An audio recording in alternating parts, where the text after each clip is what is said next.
الحمد للہ وحدہ والصلاة والسلام علی من لا نبی بعدہ اما بعد فاعوذ باللہ من الشیطان الرجیم بسم اللہ الرحمن الرحیم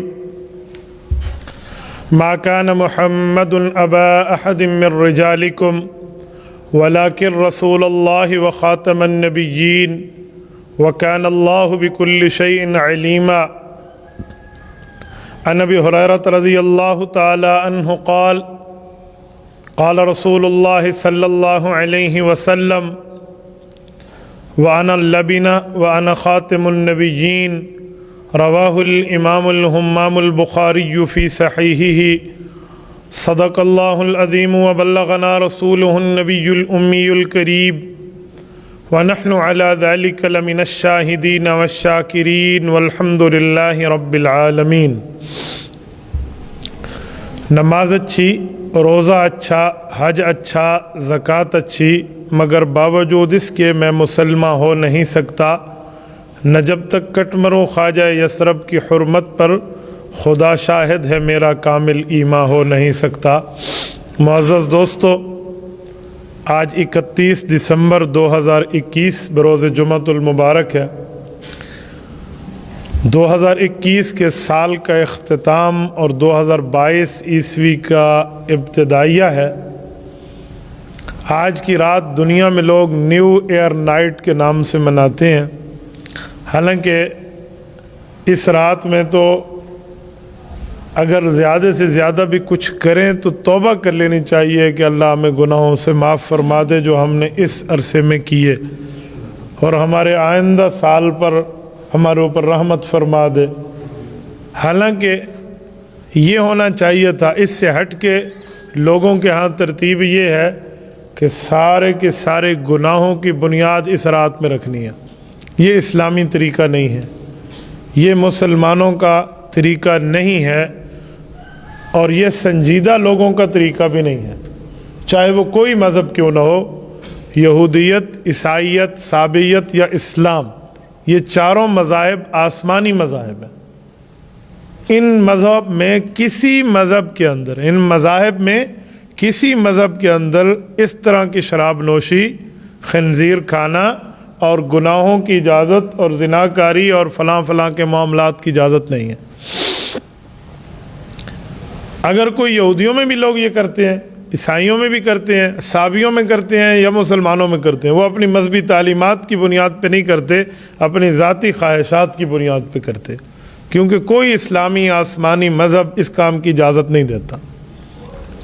دوسری بات، آج سال کا آخری دن بھی ہے اور جمعۃ المبارک بھی ہے، تو میں چاہ رہا تھا کہ بڑے عرصے سے کہ میں کبھی عقیدہ ختم نبوت صلی اللہ علیہ وسلم پہ جمعۃ المبارک میں تفصیلاً آپ کی خدمت میں عرض کروں، تاکہ ہم یہ بات سمجھ سکیں کہ ختم نبوت کا جو نظریہ ہے یہ کتنا حساس ہے۔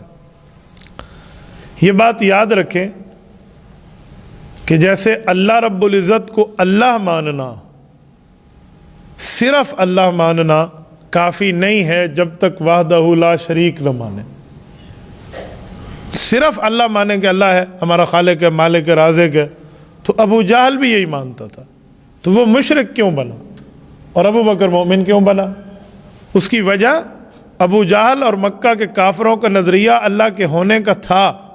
وہ اللہ جل شانہ کی ذات کے منکر نہیں تھے، وہ صفات کے منکر تھے، وہ اللہ کو مانتے تھے پر اکیلا نہیں مانتے تھے، وحدہ لا شریک نہیں مانتے تھے، تو اسی لیے وہ مشرک ٹھہرے۔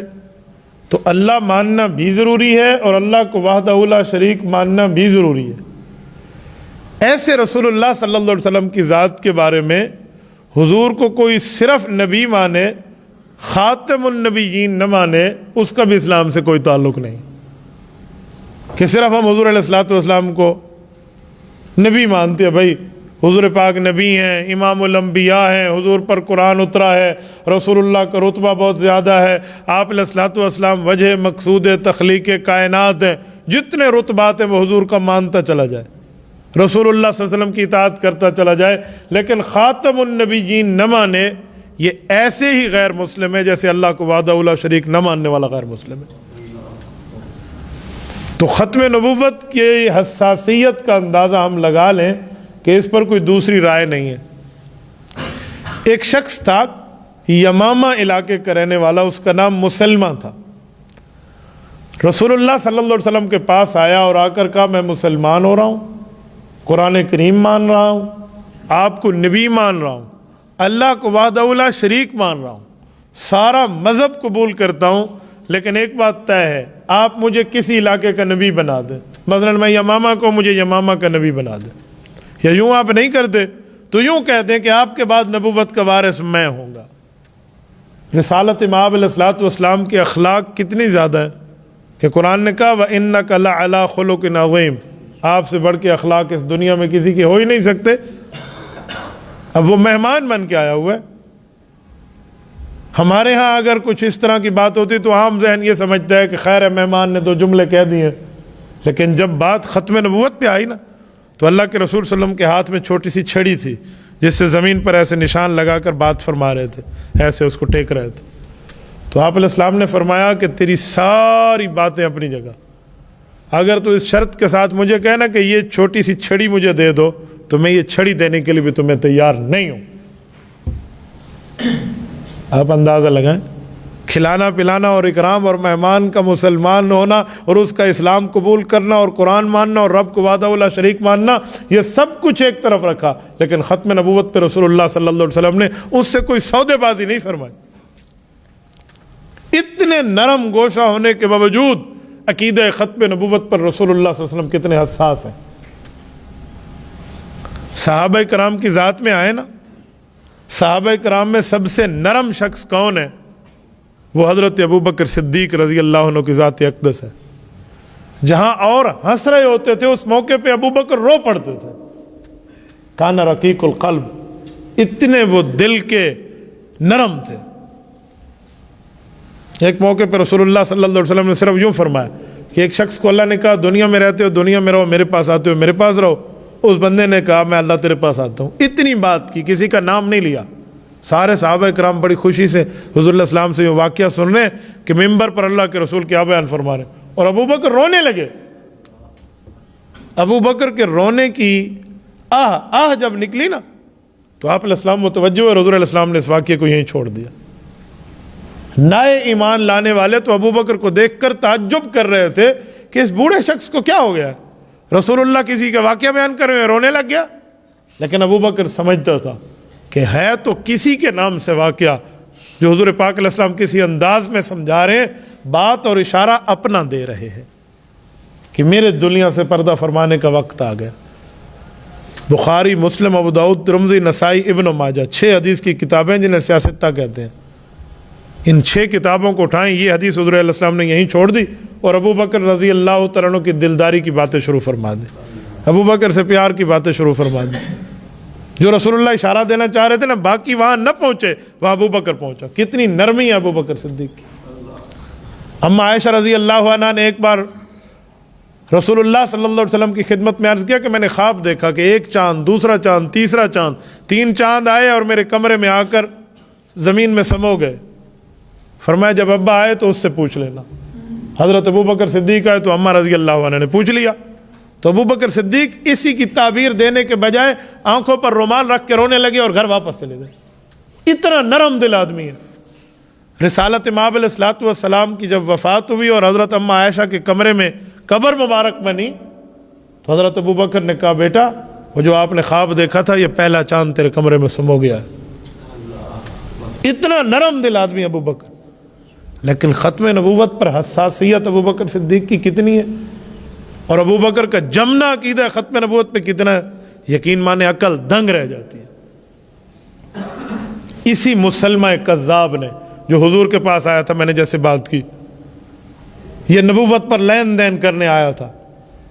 اس نے جب دعوی نبوت کیا نا رسول اللہ صلی اللہ علیہ وسلم کے بعد، اور لوگوں کا میں معجزہ دے رہا ہوں، 5 نمازوں کے بجائے 3 معاف ہیں 2 پڑھا کرو، حالانکہ اذان میں وہ اشہد ان لا الہ الا اللہ پڑھتا تھا اور اشہد ان محمد رسول اللہ کا قائل تھا۔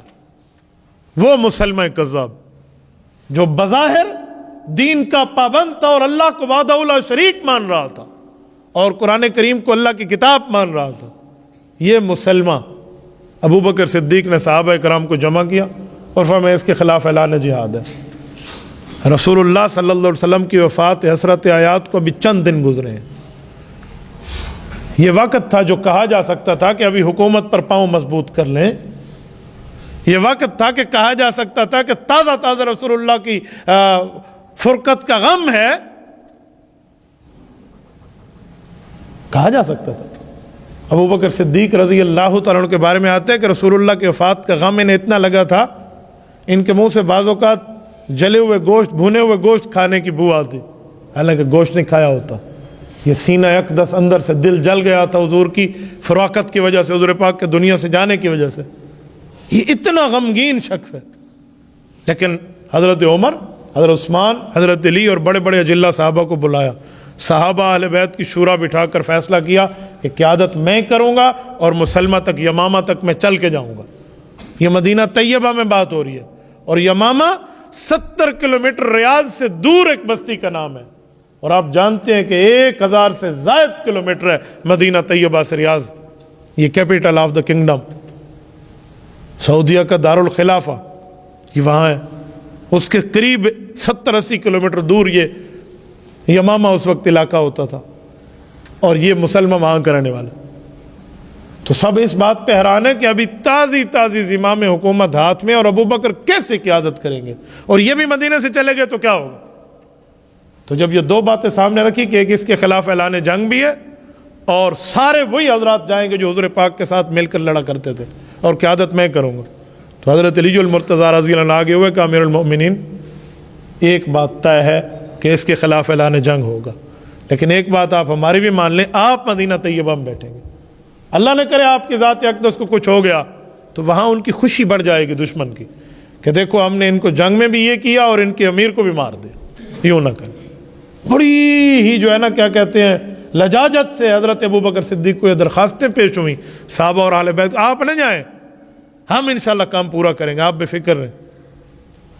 ابو بکر صدیق نے لشکر ترتیب دیا اور کہا اینقص الدین وانا حی، علی میں مان رہا ہوں، لیکن ایک بات طے ہے، دین میں کوئی نقص آئے اور ابو بکر کی سانس چلتی ہوئی ہو، میں اللہ کو کیا جواب دوں گا، جو کرنا ہے کریں۔ بھیج دیا، لشکر گیا صحابہ کرام کا، یمامہ پہ جنگ ہوئی، مسلمہ کذاب قتل ہوا، اور اس کے سر کو نیزے پہ اٹھایا گیا اور بتایا گیا کہ اس کا انجام یہی ہوگا جو ختم نبوت کا انکاری ہوگا۔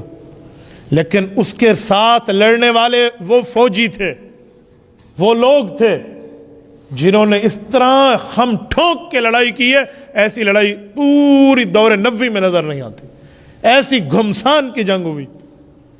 اور ابو بکر صدیق رضی اللہ عنہ کی طرف سے گئے ہوئے لشکر کے شہداء کی تعداد 1200 ہے۔ رسول اللہ صلی اللہ علیہ وسلم کے دور اقدس میں 427 مہم جوئیاں ہوئی ہیں، 27 غزوات، 400 سریات۔ غزوے میں حضور نے خود شرکت فرمائی ہے، سریہ حضور کی نگرانی میں بھیجا گیا ہے صحابہ کا لشکر۔ 427 لڑائیوں میں اتنے بندے مسلمانوں کی طرف سے پلس دشمن کی طرف سے، کافر مسلمان دونوں سے ملا کر اتنے بندے قتل نہیں ہوئے جتنے صدیق اکبر کے دور میں ختم نبوت کے تحفظ پہ صرف صحابہ کرام شہید ہوئے ہیں۔ یہ نرم دل صحابی ابو بکر۔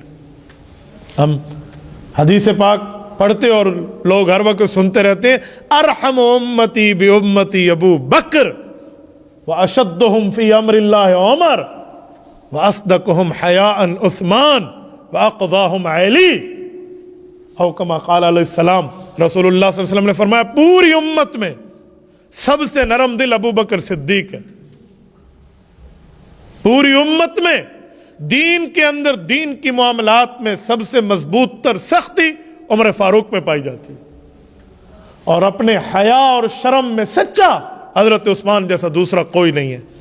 اور کوئی فیصلہ کرنا پڑے، قاضی اور جسٹس کی ضرورت پڑے تو علی المرتضیٰ کا سر اس مبارک ہے کہ اس کے سر پہ قضا کا تاج سجے گا۔ یہ رسالت امام علیہ السلام کی حدیث ہے، اور اس میں نرم ابو بکر کو فرمایا۔ یہ نرم کا دور ہے کہ 1200 آدمی ختم نبوت کے لیے شہید ہو گیا، اور ابو بکر صدیق رضی اللہ عنہ فخر سے کہہ رہے ہیں کہ میں کل قیامت میں اللہ رب العزت کے دربار میں پیش ہوں گا تو میرا سر جھکا ہوا نہیں ہوگا، میں رسالت امام علیہ السلام کو یہ کہہ سکوں گا کہ یا رسول اللہ آپ کی ختم نبوت پہ ظالموں نے انگلی اٹھائی تھی، ہم نے جو کیا لیکن ہم تحفظ کر کے آئے. حضرت وحشی بن حرب رضی اللہ عنہ صحابی جب ایمان لائے تھے، حضرت حمزہ کے قاتل تھے. حضرت حمزہ حضور پاک کے چچا کو شہید کیا تھا حالت کفر میں. جب ایمان لائے حضور پاک نے فرمایا تو صحابی ضرور ہے، ایمان تیرا قبول ضرور ہے، لیکن کوشش کیا کر میرے سامنے نہ بیٹھو، مجھے چچا کی یاد آ جاتی ہے. کمر کے پیچھے بیٹھتے تھے حضرت وحشی رضی اللہ عنہ. جب ختم نبوت کے لیے حضرت ابوبکر صدیق لشکر بھیج رہے تھے نا یمامہ، تو یہ آئے اور ابوبکر صدیق کو کہا مجھے بھیجے. میں نے اسی طرح کا نیزہ تیار کیا ہے جیسے حالت کفر میں حضرت حمزہ کے لیے کیا تھا. آج میں اپنی زندگی پہ لگا ہوا یہ دھبا دھونا چاہ رہا ہوں. آج میرے لیے وقت ہے، مجھے بھیجیں. حضرت ابوبکر صدیق نے بات مانی اور انہیں بھیجا گیا، اور اللہ نے کام لیا. مسلمہ کذاب قتل ہوا تو اسی وحشی رضی اللہ عنہ کے ہاتھوں قتل ہوا. اس لیے فرماتے تھے قتل تو خیر الناس ثم قتل تو شر الناس. اگر میں نے حالت کفر میں رسول اللہ صلی اللہ علیہ وسلم کے محبوب چچا کا حالت کفر میں قتل کیا تھا، تو پھر اس شخص کا جس کو ختم نبوت کا منکر اور اس دور کا کافر اعظم کہا جاتا ہے، وہ بے ایمان بھی تو میرے ہاتھوں قتل ہوا ہے. یہ حضرت حمزہ رضی اللہ عنہ فرماتے یہی جنگ ہے. اور آپ اور ہم یہ بات بچپن سے سنتے پڑھتے آئے ہیں کہ جب ابوبکر صدیق کے دور میں 700 قرآن کے قاری شہید ہوئے، تو پھر قرآن کریم جو پتوں پہ لکھا ہوا تھا، جو چمڑوں پہ لکھا ہوا تھا، جو پتھروں پہ کندہ تھا، اس کو اکٹھا کیا گیا کہ اگلی نسلوں تک کیسے جائے گا. 700 صحابہ کرام اور قراء شہید ہوئے. آپ کو پتہ ہے کہ 700 قاری کی جنگ کس میں شہادت ہوئی ہے؟ یہی ختم نبوت کے تحفظ میں، یہی جنگ یمامہ میں عقیدہ ختم نبوت کا دفاع کرتے ہوئے جو 1200 بندے شہید ہوئے، ان میں 700 قرآن کے قاری صحابہ ہیں. یہ ختم نبوت کا مسئلہ ہے. تو آپ اندازہ لگیں اس کی حساسیت کتنی ہے. یہ ایسی کوئی عام سی بات ہے کہ اس پر کچھ وہ مرزائیت کے لیے محدث العصر علامہ انور شاہ کشمیری رحمہ اللہ فرماتے تھے کہ میں اگر ختم نبوت کا تحفظ نہ کروں اور اس کے لیے اپنی صلاحیتیں نہ لگاؤں اور ختم نبوت کا کام نہ کروں تو انور شاہ کشمیری سید ضرور ہے، لیکن گلی کا کتا اس سے بہتر ہوگا جو گلی میں ٹھہرا ہے لیکن انور شاہ اپنے پیغمبر کا اگر وفادار نہ بنا تو. سادات کا انسان ہے وہ، اپنے لیے انہوں نے کہا ہے، ورنہ کسی سید کے لیے عام بندہ یہ جملہ شاید سوچ بھی نہ سکے. یہ وہ ان کا اپنا جملہ میں بتا رہا ہوں. آپ اندازہ لگائے کہ ختم نبوت کا تحفظ کہاں ہے. امیر شریعت سید عطا اللہ شاہ بخاری، نام ہی کافی ہے یار. اللہ اس کی قبر پہ کروڑوں اربوں رحمتیں نازل فرمائے. دنیا میں کون ہمارے بر صغیر میں مرد عورت بچہ بچی ہوگی جو اس سے واقف نہ ہو. ملتان کی سرزمین میں یہ سورج غروب ہے. عطا اللہ شاہ بخاری کو شدید خواہش کے باوجود کبھی حج اور عمرے کے سفر پہ جانا نصیب نہیں ہے. کیوں؟ خود نہیں جا رہے. وجہ کیا؟ عطا اللہ شاہ بخاری کو بھیجنے والا یا وہاں پر پہنچانے والا کوئی نہیں تھا. کہتے تھے میں جاؤں تو صحیح، میں حسنی حسینی سید ہوں، میرے والد حضرت حسن کی اولاد ہے اور میری والدہ حضرت حسین رضی اللہ عنہ کی اولاد ہے، میں رسول اللہ صلی اللہ علیہ وسلم کا نواسا ہوں. میں اپنے نانے کو کیا منہ دکھاؤں گا کہ یہاں مرزا قادیانی کے مرزائی رسول اللہ صلی اللہ علیہ وسلم کے خلاف لگے ہوئے ہیں اور میں تحفظ کا کام پورا نہ کر پایا اور میں حضور پاک کے دربار میں کس منہ سے جاؤں گا. یہ عطا اللہ شاہ بخاری ہے. کون سا منہ لے کر جاؤں گا؟ لیکن ان کی وفات کے بعد 28 اگست 1961 حضرت عطا اللہ شاہ بخاری کی وفات ہے. آج نصف صدی سے زائد گزر رہا ہے، 70 سال تو اس کی وفات کو ہو رہے ہیں، اور آج بھی عطا اللہ شاہ بخاری کا نام یوں چمک رہا ہے. اس کے بعد 1974 کے لیجسلیٹو اسمبلی میں وہ وقت آیا جب پورے پاکستان کے تمام مسالک، جتنے مسالک اسلام تھے، اپنے فرقوں کے معاملات سے ہٹ کے ایک ہو کر، اس وقت جناب ذوالفقار علی بھٹو کی حکومت تھی، انہیں اس بات پہ قائل کیا کہ اسمبلی میں یہ مسئلہ لائیں، اور وہ لائے، اور 13 دن اس پر بحث ہوئی، اور 13 دن کے بعد پوری کی پوری اسمبلی ود اس وقت کے پرائم منسٹر اس بات پہ متفق ہو گئے کہ مرزائی کافر اقلیت قرار لکھا جائے. یہ اس شخص نے کافر اقلیت قرار 1974 میں لکھا ہے. میں پیپلز پارٹی کا مسئلہ اپنی جگہ، لیکن ذوالفقار علی بھٹو کو آج بھی احترام کے الفاظ سے یاد کرتا ہوں کہ یہ بہت بڑا کارنامہ اس شخص کے ہاتھوں ہوا ہے. یار ختم نبوت پر رب العزت قربان ہو کر کوئی انسانی معاملات پہ غلطیوں اللہ معاف فرما دے، لیکن انہوں نے آئین بنوایا. حضرت مولانا مفتی محمود رحمۃ اللہ علیہ کی قیادت میں تمام مسلمان جمع تھے، اور آج ہمارے ملک پاکستان میں جب یہ آئین بنا تو پھر پوری دنیا کے مسلمانوں نے اس کی تقلید کر کے مرزائیت کو کافر اقلیت قرار لکھا اور مرزائیت کے لیے ایک ایک دروازے بند کی. پاکستان میں بسنے والے مرزائی ہیں، ٹھیک ہے، وہ پاکستانی شہری ضرور ہوں، لیکن پاکستانی شہری پر ایک چیز لازم ہے، وہ پاکستان کے آئین اور قانون کا پابند ہوگا. وہ نہ مانے قرآن و سنت کو، ہم کوئی اس کے ترلے اور منتیں نہیں کر رہے، لیکن مرزائی آئین اور قانون کا پابند ہے. آج تک وہ پابند نہیں ہے، وہ آئین کو تسلیم نہیں کرتا. جی ہاں، وہ آئین کو کیوں تسلیم کرے؟ وہ تسلیم کرے تو آئین میں جو اس کی حیثیت ہے اور جو ان کو حقوق ہیں اقلیت والے وہ ملیں گے، لیکن وہ خود کو اب بھی سینہ زوری پہ مسلمان کہلاتے ہیں. ہمارے دفتروں میں، ہمارے باقی اداروں میں، ہماری باقی عدلیہ تک اور ان عام معاملات تک قادیانی کہیں کہیں چھپ کر گھسے ہوئے ہیں. اب حال یہ ہے، آج کی بات آپ کو کر رہا ہوں، آج پورے پاکستان میں شاید کوئی مسجد ہو جس سے یہ آواز نہ اٹھے کہ ہماری موجودہ گورنمنٹ نے خدا بخش نتھوکا ایک قادیانی، خاندانی قادیانی، سکہ بند قادیانی کو ایف آئی اے پر ریٹائر ہونے کے بعد، وہ 3 یا 6 جنوری کو ریٹائر ہو رہا ہے، اس کی دوبارہ تعیناتی کر رہے ہیں. یہ وہ بدنام زمانہ قادیانی ہے. جب خوشاب میں لگا، خوشاب کے مسلمانوں نے احتجاج کیا اور وہاں سے اس کا بوریا بستر چلتا کیا. میاں والی آیا، وہاں سے خانقاہ سراجیہ کے حضرات اٹھے، ایک ایک جگہ مسلمانوں نے اس کا تعاقب کیا. آج 3 دن بعد اس کی مدت ملازمت ختم ہو رہی ہے اور یہ ایف آئی اے کا اسے ایڈوائزر لگایا جا رہا ہے. ایف آئی اے کیا ہے؟ Federal investigation agency.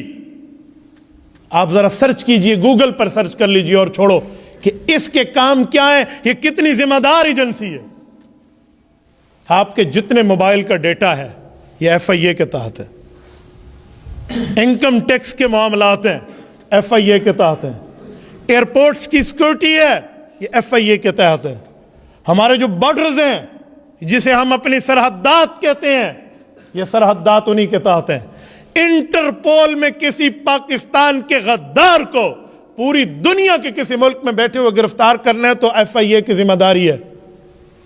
اس کا اتنی بڑی ذمہ دار ایجنسی، اس کے ادارے کا آپ اس کو پاکستان لیول پہ سربراہ لگا رہے ہیں. کیوں؟ وجہ مسلمان سارے مر گئے ہیں، کوئی اس قابل نہیں ہے کہ مرزا قادیانی کا گماشتہ اس عہدے پر بیٹھے گا. مسلمانوں، میں آپ کو دعوت اسلام اور رسول اللہ کی ذات کا واسطہ دے کر کہتا ہوں، اس سے بڑی بےغیرتی اس ملک میں نہیں ہو سکتی.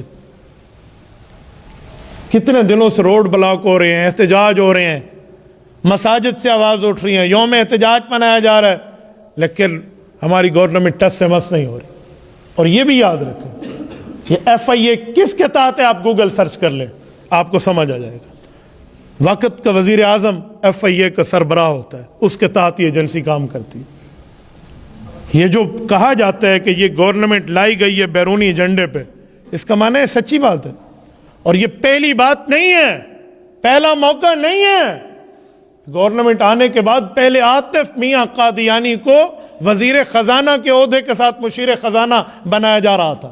اس وقت بھی ان مسلمانوں نے آواز بلند کی. ہمارے ملک کے پاکستان کے سوشل ایکٹیوسٹ تمام کے تمام آئی ڈیز ہولڈر آگے آئے. ہر مسلمان نے اپنی آئی ڈیز کو وقف کیا ختم نبوت کے لیے اور حکومت گھٹنے ٹیکنے پر مجبور ہوئی. اور اس کے بعد انہوں نے قادیانی لارڈ نذیر احمد جو لندن میں رہتا ہے، پاکستانی نیاد ہے اور نیشنلٹی اس کی انگلینڈ کی ہے، اس کو سرکاری پروٹوکول پہ پاکستان کا وزٹ کرایا. کیوں کرایا؟ ہندو آئے، مجھے اعتراض نہیں ہے، وہ پاکستان کے کانسٹیٹیوشن کو تسلیم کرتا ہے، پاکستان میں بسنے والے یہودی عیسائی بیٹھے ہیں، ہمیں کوئی ان سے گلہ نہیں ہے، وہ تمام مائنارٹیز پاکستان کے کانسٹیٹیوشن کو ایکسیپٹ کرتی ہیں۔ قادیانی تو قرآن و سنت تو چھوڑیں، غداری پیغمبر تو اس کی اپنی جگہ، وہ ہمارے آئین اور قانون کو بھی نہیں مانتا، اسے سرکاری پروٹوکول کیوں دیا جاتا ہے؟ کس بنیاد پہ؟ یہ کون سا ایجنڈا ہمارے ملک میں پیش کیا جا رہا ہے؟ کیا مطلب ہے بھائی؟ میں اللہ کی قسم کھا کے کہتا ہوں، ہمارے منہ پہ داڑھی اور سر پہ پگڑی رکھنے کا کوئی فائدہ نہیں ہے اگر قادیانی یوں دندناتے پھریں۔ ایک زندگی ہے نا، یہ لگ جائے گی اور حضور پاک علیہ السلام کے کھاتے لگ جائے گی، ہم پہلے ہی بڑے گناہ گار ہیں، یہ گناہ بخشے جائیں گے۔ میں آج کی گفتگو کو اپنی قبر آخرت کو سامنے رکھ کے آپ کو توجہ دلا رہا ہوں، یہ میری کوئی جذبات میں نہ سمجھیے یار، ایک ہی تو واسطہ ہے رسالت مآب علیہ السلام کا ہم سے، ہم نے کل قیامت میں اللہ کے رسول سے سفارش لینی ہے، اس سے بھی ہم غداری کر بیٹھے، اس کو بھی ہم چھوڑ بیٹھے اپنی برادری کی بنیاد پہ، قوم کی بنیاد پہ، پارٹی کی بنیاد پہ، یہ ہماری وفاداریاں ہیں۔ ہاں ہم سب کے دوست ہیں، لیکن بعد از خدا بزرگ تو ہی، قصہ مختصر، پہلی وفاداری آمنہ کے در یتیم سے، ہم سب کے ساتھ مخلص ہیں، ہم سب کے لیے اچھائی کا، خیر اسگالی کا پیغام جانتے ہیں، لیکن پہلے رسالت مآب علیہ السلام سے محبت ہے۔ اگر حضور پاک سے محبت نہیں ہے تو کچھ بھی نہیں ہے۔ محمد کی محبت دین حق کی شرط اول ہے، ہو اگر اسی میں خامی تو سب کچھ نامکمل ہے۔ میں آپ حضرات کے ذریعے آپ کے ایمان کو جھنجھوڑتے ہوئے کہوں گا، آپ کی تمام آئی ڈیز ہوں، تمام سورسز ہوں، فیس بک یا واٹس ایپ کے جتنے آپ کے گروپس ہوں، جتنے کنٹیکٹس ہوں، ہر تک یہ احتجاج پہنچائیے، یہ بات پہنچائیے، اس کی اشاعت کیجیے، اسے پھیلائیے اور دنیا کو یہ باور کرائیے کہ مسلمان رسول اللہ صلی اللہ علیہ وسلم کا وفادار ہے، کسی اور کا وفادار نہیں ہے۔ میں علماء کرام آج پورے ڈیرہ اسماعیل خان میں رات اجلاس ہوا، مولانا علاء الدین نور اللہ مرکزہ کے مدرسے میں، سب نے متفقہ طور پہ یہ قرارداد رکھی ہے۔ آج ہر مسجد سے آپ جمعہ کے بعد اٹھیں گے، آپ سنیں گے کہ یہ بات جو طے شدہ ہے کیا ہے۔ ہمیں اپنے بچے عزیز نہیں ہیں، ہمیں اپنے گھر والے عزیز نہیں ہیں، ہمیں زندگی عزیز نہیں ہے، خدا کی قسم نہیں ہے اگر رسالت مآب سے وفاداری نہیں ہے۔ میں تو ایک بات طے کر کے بیٹھا ہوں کہ اگر یہ تعیناتی ہوتی ہے نا، اپنی تمام صلاحیتیں ہم نے لگانی اور ہم دیکھیں گے کہ حکومت موجودہ رہتی کیسے ہے۔ پھر جو بندہ سر دھا کی بازی لگا لے نا، اس کو اور کچھ چاہیے نہیں ہوتا۔ یہ چھوٹے موٹے بے غیرتیوں پہ ہم خاموش ہیں، میں یقین مانے ان کی گالیوں تک پر خاموش تھا، لیکن آپ ختم نبوت کے مسلمہ عقیدے کو چھیڑیں، جس حساسیت پوری دنیا میں عام ہے۔ جب ہم یہ بات کریں تو ہمیں کہا جاتا ہے کہ آپ حکومت کے خلاف مذہبی کارڈ کھیلتے ہو۔ تم نے مذہبی کارڈ نہیں کھیلا، ریاست مدینہ کے نام پہ تم مذہبی کارڈ کھیلو تو خیر ہے، اور ہم جواب میں رسول اللہ کے وفاداری کی بات کریں، مذہبی کارڈ ہے؟ ہاں ہم رسول اللہ صلی اللہ علیہ وسلم کے وفادار ہیں، اسے جو کارڈ بھی کہا جائے۔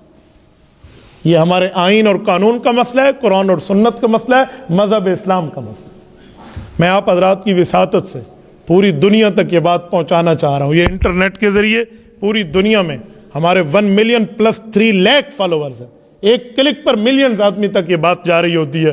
تو کیا آپ اس مطالبے کی تائید کرتے ہیں کہ جتنے کے جتنے یہ اس کی تعیناتی کی جا رہی ہے اور سارے بیٹھے ہیں، اس کو ختم کیا جائے یا نہ کیا جائے؟ غیرت اسلام سے آپ مجھے جواب دیجئے، مذہبی اور ایمانی غیرت میں ہم نے کل قیامت میں سفارش رسول اللہ کی ذات سے لینی ہے، ختم کیا جائے یا نہ کیا جائے؟ آپ حضرات اس مطالبے کی تائید کرتے ہیں؟ اللہ آپ کو جزائے خیر عطا فرمائے۔ خالی مطالبے کی حد تک نہیں، کل اگر آپ کو ختم نبوت کے لیے کال دی جائے، کسی قسم کے آئین اور قانون کے دائرے میں رہتے ہوئے احتجاج کی، آپ نکلیں گے؟ بتائیں، نکلیں گے؟ اپنے کاروبار کو بالائے طاق رکھ کے نکلیں گے؟ اولاد کو اور اپنے گھر والوں کے مفادات کو بالائے طاق رکھ کے نکلیں گے؟ آؤ حکمرانوں، اگر تمہیں ہوش کے ناخن ہیں تو یہ دیکھیں یار، اس مسئلے پر کوئی ہم جو ہے نا کیا کہتے ہیں، اس سیاست کے اور باقی معاملات کے قائل نہیں ہے، مسئلہ رسول اللہ صلی اللہ علیہ وسلم کی ذات اقدس کا ہے۔ لیکن میں حیران ہوں ایک بات پہ، یہ بیٹھا ہوا میرا عام مسلمان اس بات کو سوچتا ہے کہ ہمیں حضور پاک سے محبت رکھنی چاہیے، یہ اقتدار میں بیٹھے ہوئے لوگ رسول اللہ کی محبت سے غافل ہیں؟ انہیں پتہ نہیں ہے انہیں قبر نہیں آنی, انہیں کلمہ نام کا نہیں پڑھا ہوا, انہیں معلوم نہیں ہے یہ کس نام سے ریاست مدینہ ہے, یہ کس نام سے پاؤں سے جوتیاں اتار کے مدینہ طیبہ جانے کے معاملات ہیں, کس نام سے ہیں بھائی؟ ادھر سے منہ میں رام رام اور بغل میں چھری کے مترادف ہے کہ قادیانیوں سے یاریوں کی پینگیں بڑھائی جائیں, اور ادھر اس کے بعد ریاست مدینہ کے نام بلند کیا جائے. یہ ریاست مدینہ کے نام پہ ریاست ابو جہل کی بنیاد ہے. اور یاد رکھیں قرآن کریم نے یہ وعدہ کیا رسالت مآب سے, ان شانئک ھو الابتر. ترجمہ دیکھ لینا ذرا, ان شانئک, اے پیغمبر آپ کی توہین کرنے والا, آپ کا دشمن, ھو الابتر, دم بریدہ اور ذلیل رہے گا. یہ اللہ رب العزت کا وعدہ ہے, اور یہ قرآن کریم کے وہ لفظ ہیں جو ہم نماز میں پڑھتے ہیں. ہم نماز میں قرآن کریم میں یہ لفظ پڑھتے ہیں. مختصر ترین قرآن کریم کی سورۃ الکوثر ہے. یہ رسالت مآب علیہ الصلوۃ والسلام کی ختم نبوت پہ اعتراض کیا تھا وہاں کے کافروں نے, تو رب نے جواب دیا, ان شانئک ھو الابتر, آپ بے فکر رہیں پیغمبر, آپ کا دشمن ذلیل و خوار رہے گا. ختم نبوت کے لیے رسول اللہ کی قربانی دیکھیے, قربانی. رسول اللہ صلی اللہ علیہ وسلم کا آخری بیٹا حضرت ابراہیم, رسول اللہ کا درمیانہ بیٹا حضرت عبداللہ, حضور پاک کا بڑا بیٹا حضرت قاسم, یہ تینوں بچپنے میں فوت ہوئے ہیں. بچپن میں, لڑکپن کی عمر بھی نہیں تھی. ابراہیم کی عمر تو سب سے کم تھی, 18 ماہ کی عمر, 18 سے 20 ماہ کی عمر. اور حضرت قاسم کے لیے کہتے ہیں حتی رکبت الدابہ, بس 2 سال کے لگ بھگ ہوئے تھے, یہاں تک کہ چھلانگ مار کے رسول اللہ صلی اللہ علیہ وسلم کی سواری پر بیٹھ جاتے تھے. یہ سارے بیٹے حضور پاک کے دنیا میں فوت ہوئے ہیں. کئی وجہ ہو سکتی ہیں, لیکن ایک وجہ حدیث پاک میں ہمیں بتائی گئی ہے. وہ کیا ہے؟ فرمایا لو عاش لکان نبیا, اگر یہ دنیا میں میرے بعد زندہ رہتے تو انہیں نبوت کا تاج ملتا, نبی کا بیٹا نبی بنتا. لیکن اللہ نے مجھے ختم نبوت کا تاج دیا ہے, میرے بعد نبی کوئی نہیں ہے, اس لیے اللہ نے میرے بیٹوں کو میری زندگی میں اٹھا لیا ہے. یار 1 2 3 یوں لخت جگر پیغمبر علیہ السلام کے اٹھے ہیں. رسول اللہ کے سینے میں کوئی تکلیف نہیں ہے, حضور پاک کو کوئی غم نہیں ہے. ابراہیم علیہ السلام, ابراہیم رضی اللہ عنہ حضور پاک کے چھوٹے بیٹے, اس وفات پر تو اللہ کے رسول کے ضبط کے بندھن چھوٹ گئے, آنکھوں سے تر بتر آنسو نکلے. ایک صحابی نے روتے ہوئے دیکھا اپنے چھوٹے بیٹے ابراہیم کی, حضور پاک کو وفات پر وہ گود میں فوت ہوا. فرمایا رسول اللہ آپ روتے ہیں؟ تو حضور پاک علیہ السلام نے اپنے ابراہیم 18 ماہ کے بیٹے کے سینے پہ ہاتھ رکھا. فرمایا ان العین تدمع والقلب یحزن وانا بفراقک لمحزونون. کہا ابراہیم تیرے جانے نے تیرے باپ کو غمگین کر دیا ہے, بے شک میری آنکھ رو رہی ہے, میرا دل جو ہے نا اس پر کڑ رہا ہے, لیکن میں اللہ کی دی ہوئی تقسیم پہ آج بھی راضی ہوں. یہ ختم نبوت کی خاطر رسول اللہ صلی اللہ علیہ وسلم نے غم اٹھائے. عقیدہ ختم نبوت تو اتنا حساس ہے. میرے سامنے جب یہ حوالہ آیا اور یوں ترتیب آئی نا, پھر مجھے سمجھ آیا کہ ابوبکر اتنے نرم ہو کر بھی ختم نبوت کے لیے اتنی سختی کیوں کرتے تھے. وہ ان چیزوں سے واقف تھے, چشمدید گواہ تھے, آئی وٹنس تھے, آنکھوں سے دیکھ چکے تھے. اتنے غم حضور پاک نے, غم نہیں غموم کی بات کرتا ہوں, کئی غم برداشت کیے ہیں یہ بیٹوں کی وفات پر, لیکن ختم نبوت کے تحفظ کے لیے حضور پاک علیہ الصلوۃ والسلام کے یہ غم اللہ کو برداشت ہے, ختم نبوت پہ آنچ آنا رب کو برداشت نہیں ہے. اور اتنے حساس عقیدے کو کوئی چھیڑے یار, اتنے حساس عقیدے پر بات کر. اچھا صرف اس پر بس نہیں ہے, تھوڑے کام آگے چلیے. 40 سال پہلے پاکستان کے متعلقہ اداروں سے نقشہ پاس کر کے طارق روڈ کراچی میں مدینہ مسجد قائم کی گئی. باقاعدہ NOC گورنمنٹ نے دی ہے, نان آبجیکشن سرٹیفکیٹ ملی ہے, کوئی اعتراض نہیں ہے. اس کے لیے زمین مہیا کرائی گئی ہے, پوری ترتیب بنی ہے, 7 یا 6 منزلہ مسجد ہے, اور آج سے نہیں 40 سال پہلے سے قائم ہے. اور آرڈر آ جاتا ہے جی اسے بلڈوز کر دیں. کیوں کر دیں؟ جی سرکاری زمین ہے, ادھر پارک بنانا ہے. آپ کو پتہ ہے احتیاط اسی میں ہے کہ اگر اللہ کا گھر کسی جگہ قائم کر دیا جائے نا غصب کر کے زمین کو, تو غصب کرنا کتنا بڑا گناہ ہے. تو اس غاصب کو جیل میں ڈالیں, لیکن اس زمین کے پیسے اس کے مالک کو دیں, اور اسے کہو یہ اللہ کا گھر بن گیا، ہم اسے توڑ نہیں سکتے، ہم ہر جانا جرمانہ قبول کرنے پہ تیار ہیں، لیکن اللہ کے گھر کی حفاظت ایسی ہے، جب ایک بار اللہ کا گھر بن جائے اسے توڑا نہیں جا سکتا۔ آج یہ سرکاری سطح پہ آرڈر ہوں، عدلیہ اس میں انوالو ہو، اور سب سے بڑا عدلیہ کے عہدہ دار بیٹھ کے کہیں اسے توڑ کے آپ بنا دیں، پارک بنا دیں۔ میں ایک سوال کر رہا ہوں، بلکہ دو سوال کر رہا ہوں، اگر یہی بات ہے تو پھر بابری مسجد کا کیس میں ہندو سچے ہیں؟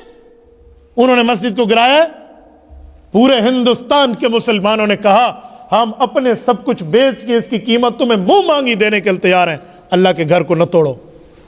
تو پھر بابری مسجد کا کیس ہم کس سطح پہ اٹھائیں گے؟ اگر آپ بھی مساجد کو توڑنا شروع کر دیں، حالانکہ آپ کا کردار یہ ہے، اگر کرک میں ظلم ہوا، مندر توڑا، انہوں نے نہیں توڑنا چاہیے تو انہوں نے دوسرے کی عبادت گاہ کو چھیڑا، تو آپ مندر بنوانے کے افتتاح کے لیے تو تشریف لے کر آ جاتے ہیں، اور آپ مساجد کے توڑنے کا حکم دیتے ہیں، کیوں؟ اور اگر یہی بات مان لی جائے تو مسجد اقصی قبلۃ الاولیٰ، فلسطین کی پہلی قبلہ مسلمانوں کی مسجد بھی پھر حق یہودیوں کا تسلیم ہو جائے گا کہ مسلمانوں نے مسجد بنائی ہے، پھر جگہ انہی کی ہے تو دعویٰ ان کا ہے۔ حالانکہ یہ دعویٰ بھی غلط ہے، لیکن جو بظاہر وہ دعویٰ کر رہے ہیں اس کی بنیاد پہ تو پھر ہم مسجد اقصی بھی دے دیں، ہم بابری مسجد بھی دے دیں، ہم کون سی مسجد کی وکالت کریں گے؟ اور میں اس بات پہ حیران ہوں، ہم سے ووٹ لینے والے نمائندے، پورے پاکستان کی عوام سے ووٹ لینے والے کینڈیڈیٹس اسمبلی میں گونگے بن کے بیٹھے ہیں۔ کل ایک بولا ہے، مفتی محمود کا پوتا بولا ہے، باقی کوئی نہیں بول سکتا، باقی خاموش ہے۔ تم نے مسجد کے لیے کچھ نہیں کرنا، تم نے کلمہ نہیں پڑھا، تمہیں اسلام کی کوئی ویلیو اور معاملہ سمجھ نہیں آتا، اور وہ کل منتیں کر رہے ہیں اسپیکر آف دا اسمبلی کی کہ آپ اس پہ رولنگ دے دیں۔ جی میں نہیں کر سکتا، میں بھئی آپ انفرادی طور پہ بات تو کر سکتے ہیں کہ میرا اس پہ نظریہ یہ ہے، عدالت وہاں کے بندوں کو سنے بغیر فیصلہ دے دے۔ کہتے جج نے کہا ہے، شیخ الاسلام مفتی تقی عثمانی دامت برکاتہم اسلامی شریعہ کورٹ کے چیف جسٹس رہے ہیں، رات ان نے بھی رد کر دیا۔ تو پھر اگر یہ آپ کے پاس ہے تو پھر جسٹس ہمارے پاس بھی ہے۔ کس بنیاد پہ مسجد توڑی جائے؟ کس بنیاد پہ اللہ کے گھر کو توڑ دیا جائے؟ اللہ کے گھر کی کوئی ایسی، اچھا ایک دن کی بات نہیں ہے، 2 دن کی نہیں ہے، 3 دن کی نہیں ہے، 40 سال پہلے مسجد بنی ہے، اور پھر اس پر کاغذات ان کے پاس موجود ہیں، حکومت کی دی ہوئی NOC موجود ہے، حکومت نے نقشہ پاس کر کے دیا ہے، سب کچھ موجود ہے۔ اس وقت کیا ہو گیا تھا؟ 1 منٹ میں یہ جھوٹ مان بھی لوں کہ سرکاری زمین ہے، میں مان بھی لوں، تو یہ ساری ترتیبیں کرنے کے بعد اب آپ پیسے ادا کر دیں، سرکاری زمین کی مسجد قائم رہے، یہ آپشن بھی تو ہو سکتا ہے۔ مسجد توڑوانا آپ کا کہاں سے آ گیا؟ مسجد کو مسمار کرنا کہاں سے آ گیا؟ مسجد کو گرانا، اللہ کے گھر کو منہدم کرنا کہاں سے آ گیا؟ یہ دن بھی ہم اس حکومت میں دیکھ رہے ہیں۔ بدقسمتی، خدا کی قسم، بلیک دور، تاریک دور ہے جو اس طرح اسلام اور اسلامی شعائر اور قادیانیت نوازی اور مرزائیت کی ریشہ دوانیوں کو دول دینے کے لیے ان میں ہمارے سرکاری بندے شامل ہیں۔ اللہ پاک نجات عطا فرمائے، اللہ پاک اسلام کی مدد فرمائے، نصرت فرمائے، اور شریعت اسلامیہ کے ساتھ اللہ میں وفادار رکھے، رسول اللہ کی محبت عطا فرمائے۔ اقول قولی ھذا واستغفر اللہ وآخر دعوانا ان الحمد للہ رب العالمین۔